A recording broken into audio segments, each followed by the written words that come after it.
15. oktobar 1995. Svjedoči Ružica Brejer. Intervju vodi Jasminka Domaš. U Zagrebu, država Hrvatska na hrvatskom jeziku.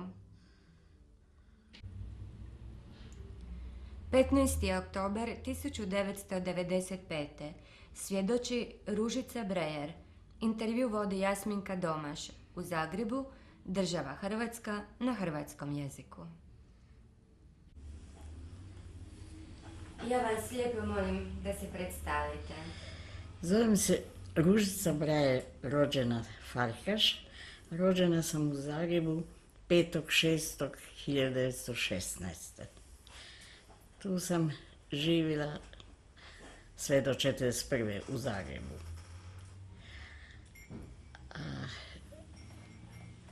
Recite nam nešto malo više o vašoj familiji, užoj, široj. O djetinjstvu hoćete znati. Pa, živjela sam prvo u Boškovićevoj ulici i uvijek sam se kod dijete igrala na Zrinjevcu. Zaviđala sam one djeci koja su mogla se slobodno kretati, a ne u štirkanim opravicama sa mašlekima na glavi. Ali to je spadalo k onom Zrinjevcu na kojem se tak igralo. Poslije sam preselila u bakinu kuću od mame. Mama je imala kuću u Haulikovoj ulici. Djed je već bio mrtav kad smo mi doselili. Onda smo u toj kući ostali živjeti u Haulikovoj 1. Moj otac koji je bio odvjetnik je imao tamo kancelariju u istoj kući. Sve se zbivalo tamo tako po domaći, kako bi se reklo. Imali smo običaj, uvijek kogod je došao u kuću je prvo išao k baki u prizemlje, izreferirao šta se događalo, a onda smo tek išli u svoj dom. Vaš djed je isto bio poznata ličnost. Taj djed nije bio tako poznata ličnost, to je bio mamini roditelji su to bili, a očevi roditelji su bili imućni. Djed je bio u Krapini i tamo je stekao imetak kao sapunar. Radili su sapun na veliko. To je bila mala tvornica. To je bila, da, recimo jedna radiona, ne bi se reklo tvornica, radiona. U glavnoj ulici, u Gajevoj ulici, u Krapini su imali kuću. Ja se sjećam da sam kod dijete tamo dolazila. Mi se strašno sviđale one velika veža kroz koju su kola išla nutra i van sa tim sapunom. I onda su imali u Krapini vinograd. A kad su njihova djeca, dakle moj otac, stric i teta, dorasli do srednje škole, onda su oni odlučili da se mora zbog djece ići u Zagreb. Na školovanje, da. I onda je djed odlučio da će u Zagrebu graditi kuću. Jer onda još nije bilo takvih gotovih kuća za kupiti. On je išao gledat zemljište u Zagrebu. Onda je išao tražiti zemljište i došao je kući u Krapinu, to se 100 put prepričavalo u našoj familiji, kak se je vratili k baki i rekali da je našali jedno jako lepo gradilište i to je bilo na mjestu današnjeg Palas hotela. Na to je ona graknula, za Boga miloga, pa kak ne možemo tak daleko izvan Zagreba ići. Imali su i kćerku konačno koja bi išla u školu, pa ne može sama iz te daljine ići u centar. Dakle, otpao je Palas hotel. Onda je on išao dalje tražiti i na uglu današnjeg Cvjetnog trga i Bogovićeve ulice, dakle Bogovićeva 9 je zapravo adresa, tamo je taj plac, kak se onda zvalo, bio od Vlahe Bukovca, koji je trebal novaca, kao obično umjetnici već trebaju. I to je on rekao, dajte to kupite, gospodin Farkaš, ja vas bum onda portretiram za badava. Sad ne znam je li to baš bilo mjerodavno da je to kupil. Došao je doma i baka je bila sporazumna s tim, s obzirom da je prva hrvatska štedionica onda već stajala sa oktogonom i bila je harmica blizu. Jel? Dakle, tam se onda moglo. I onda su sagradili ovu veliku kuću i tu su se preselili. Tako da ja imam uspomenu na tu baku i djeda iz te kuće. Uvijek smo svaki petak na večer bili kod njih svi na večeri, velikoj svečanoj, da se je već valjda počela kuhati u subotu ujutro da bi bila do petka na večer sve ono što su nam pripremili gotovo. Ali svi smo to volili. Teta, sestra tatina je živjela u Karlovcu, ona je isto često došla u petak sa svojima, tako da smo svi bili na šabat na okupu. Sveće su se palile i taj se je petak na večer održavao dok je baka bila živa, a poslije kad je ona umrla, onda je to prešlo, moj otac je bio najstariji, onda je to prešlo u moj roditeljski dom. Naravno nije više bilo tak svečano i nije više bilo, ali ipak se je još održavalo. Baka je bila jako važna ličnost u familiji. Jako važna ličnost i svi smo joj se klanjali, kako bi se reklo. Imam ju uspomeni, imali su jedan jako lepi crveni Biedermeier salon i ja ju vidim pred sobom jedino u crnoj svilenoj haljini sjediti na fotelu. Nikad se nije dizala, kogod je od nas došla, ona je ostala sjediti, dočekala nas, poljubila nas, djecu i tako. A sinovi su je svaki petak na večer donijeli cvijeće ili bombone ili tako nešto. Najveća senzacija je bila što su njoj donesli prvi gramofon. To je bio onaj His Master's Voice s onim velikim trakturom. To je onda bila senzacija, možete misliti. Onda je, osim toga su bili bez brige jer su svaki petak donesli jednu ploču. Više nije bil problem šta se donese. Baka je to voljela. Jako, strašno to volila, to se onda sviralo i pričalo. Su bili onakve govorne ploče, često na njemačkom jeziku, većina zapravo na njemačkom, neki Armin Berg, ja se sjećam. Vidite, to mi je ostalo u uspomeni iz djetinjstva, to je bio ovako kuple, je neke pjevao pa govorio, smiješno. To je bilo jako, jako lepo i ona je strašno bila ponosna na taj gramofon. Onda je ona recimo među prvima bila pretplatnica Radio Zagreba i radio se slušao na slušalice. To isto nama deci bilo onda strašno zanimljivo. Imala sam dva bratića koji su živjeli u Karlovcu, ti su bili stariji i tu u Zagrebu sam imala sestričnu i bratića isto od tatinog brata. Dakle, mi smo se skupili na toj kod njih. Još jedan zapravo zanimljiv podatak. Kak je to bilo puno djece kod tih Farkaševih, onda su oni, kad doveli si iz Graca jednu 15-godišnju djevojku da bi im pomogla oko te djece, s njima se igrala, zabavljala i tako. To je bila neka Marija Sandner. I ona je prvo bila sa djecom, poslije kad su ta djeca odrasla, onda je ona ostala u kući i bila je kao domaćica recimo u kući, brinula se za kuću.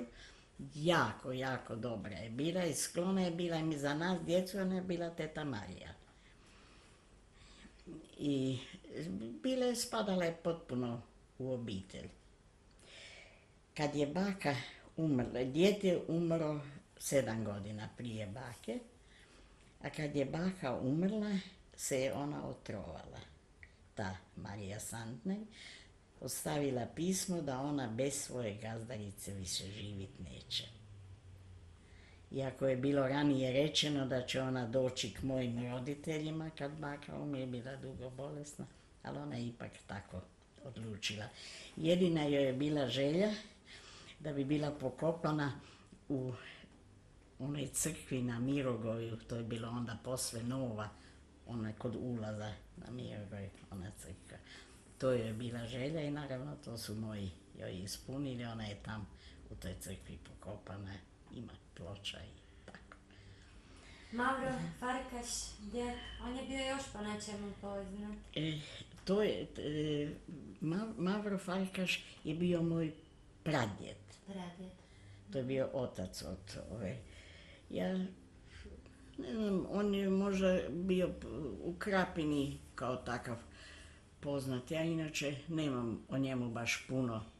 I pokopan je u Krapini i tam je još pred nedugo sam ja vidjela spomenik na onom grobu. Da li on možda dobio neku diplomu?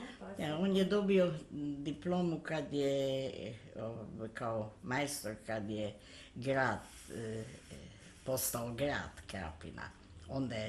Onda je dobio tu To je bilo kao pravo povelja. građanstva. Da, pravo građanstva, povelju kao građanin grada Krapine. A da li je netko iz familije prisustvovao možda iskapanju krapinskog pračovjeka? Da, to je isto bilo. To je moj otac bio koji je kao student dolazio kući i u ono vrijeme je Kramberger se bavio sa tim iskopinama. On je bio s njim s prijateljem pa mu je rekao daj dođi sa mnom pa da vidiš malo i ti to. I taki su oni zajedničkim silama onda iskapali tog krapinskog čovjeka. Što je bilo naravno zanimljivo, samo onda se ipak nije znalo da je to takova jedna vrijednost kao što zapravo je. I uvijek me je tata to vodil me je tamo kad sam već bila malo veća, pa mi pokazivali gdje su oni to iskapali. Ja sam bila jako važna u školi jer sam kao znala o tom krapinskom čovjeku više nego druga djeca. Šta je bilo s vinogradom u Krapini? Da, vinograd je ostao, kad su oni preselili u Zagreb, onda se prodala kuća u Krapini, a baka je, to mi se danas naročito čini jako dalekovidnim, rekla zemlja mora ostati, zemlja se ne prodaje. I onda se vinograd nije prodali jer je to druge zemlje nije bilo. Vinograd je ostao, budući Krapina onda je još bila zapravo, iako je nosila ime grada, veliko selo, bez struje, naravno, strašno blatno, onda je taj vinograd bio veliki problem, jer niko od mojih nije htjeli ići tamo. Bio je jedan čovjek koji je čuvao taj vinograd i dolazio je u Zagreb na referat šta se zbiva u vinogradu, ali na berbu se je moralo ići. Tu su se uvijek braća posvađala preko toga ko će ići na berbu, ko će u to blato. Ali i 35. 6. sam ja bila u Londonu i onda sam dobila od mog tate pismo gdje mi piše da je to najsretniji moment u njegovom životu jer je prodal vinograd. Riješil ga se je. A baka je to forsirala da se zemlje mora imati. To danas vidimo da je to stvarno jedino što vrijedi. Jer što čovjeku može pomoći da obradiš vrti.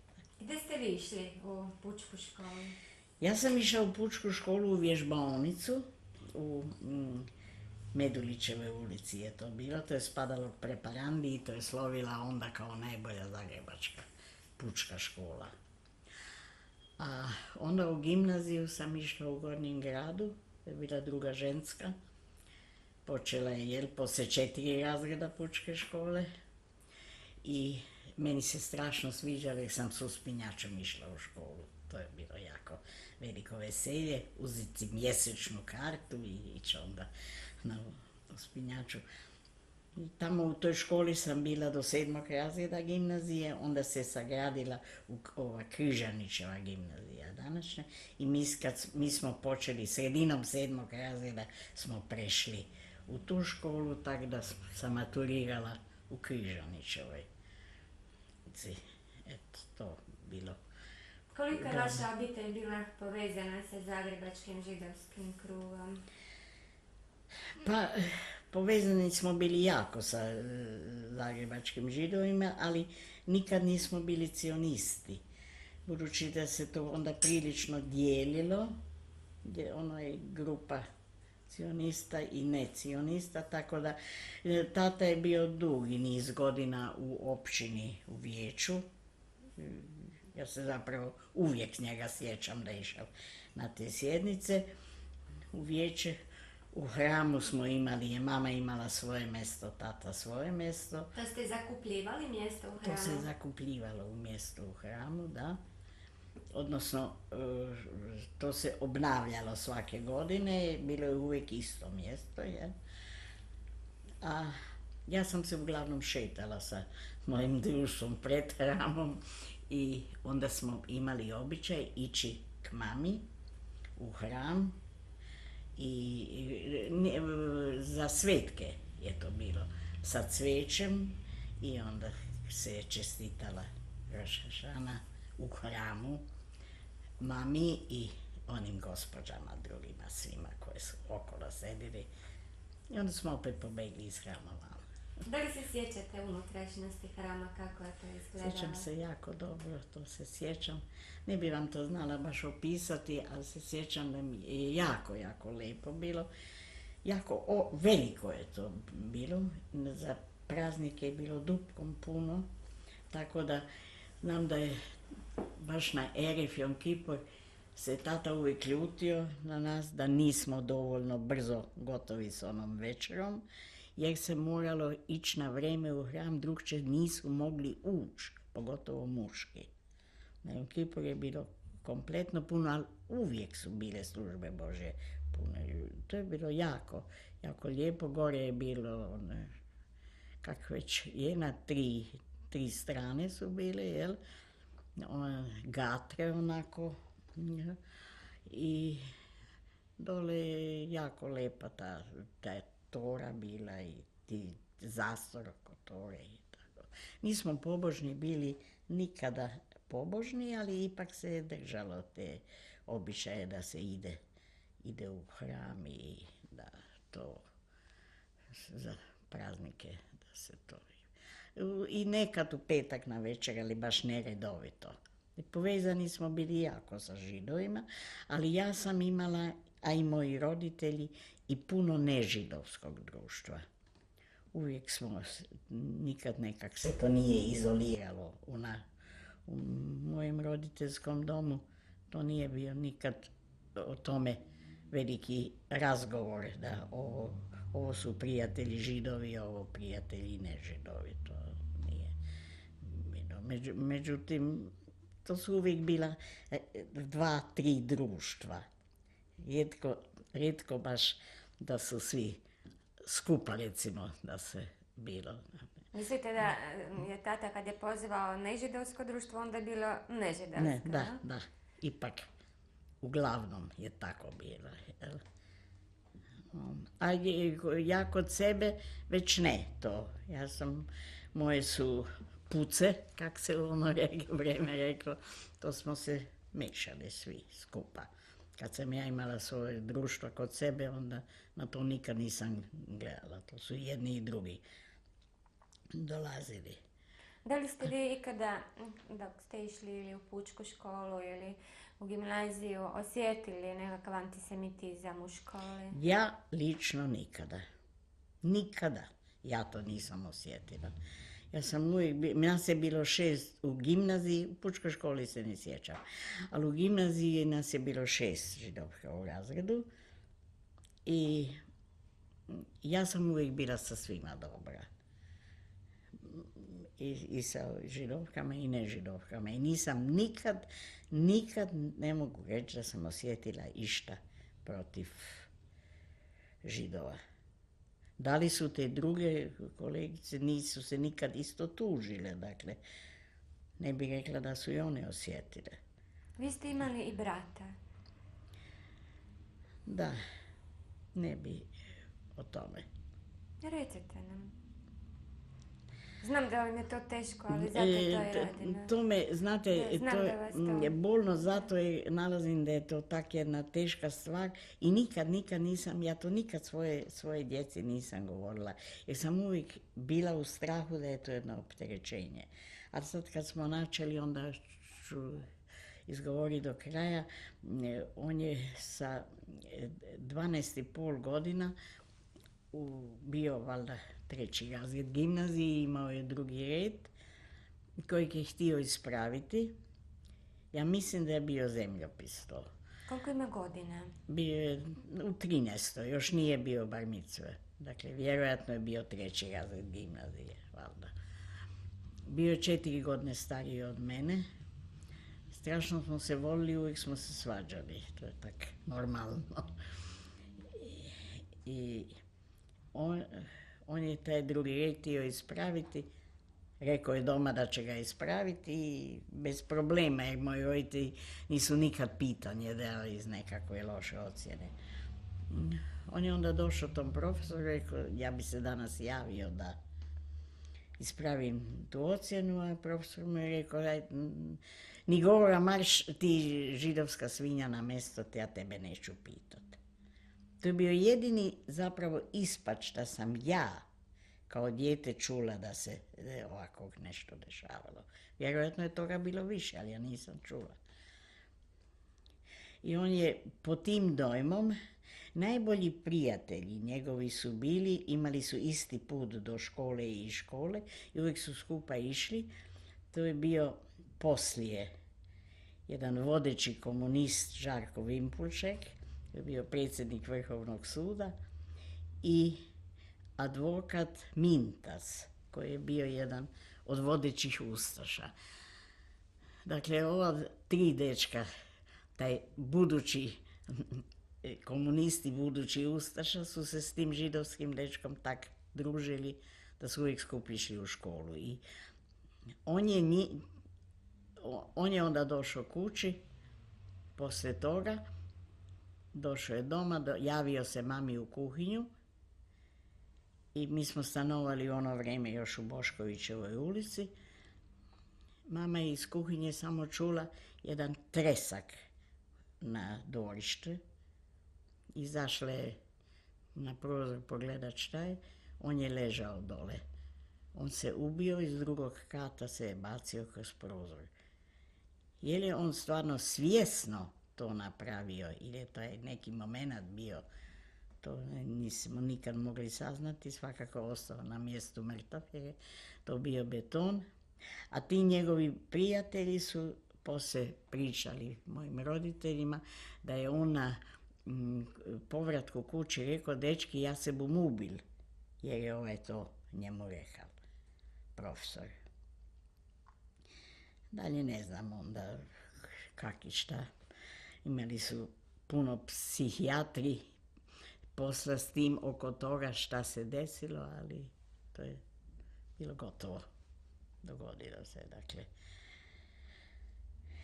Međutim, imala sam tu veliku sreću da su moji roditelji, kako god je to bilo jako teško i bolno,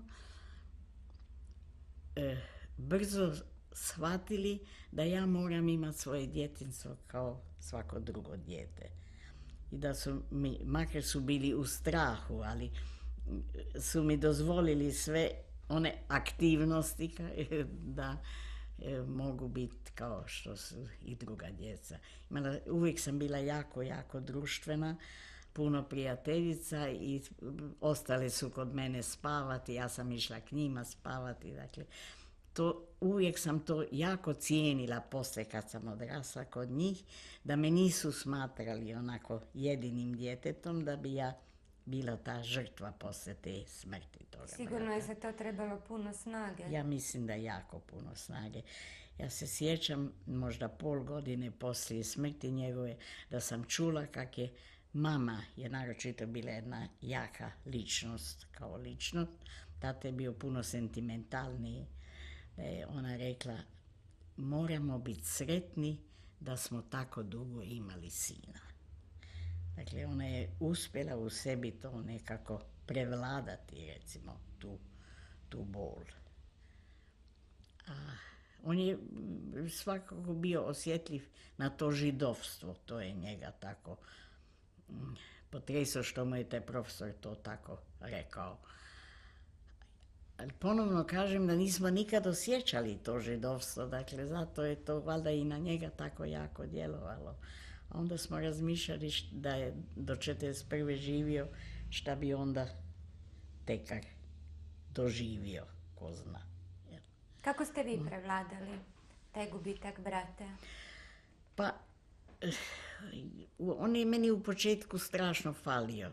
Smo se mi jako puno skupa igrali, makar da je on mene i škakljao i štipao i uvijek sam se drečala, ali smo se ipak zajedno igrali.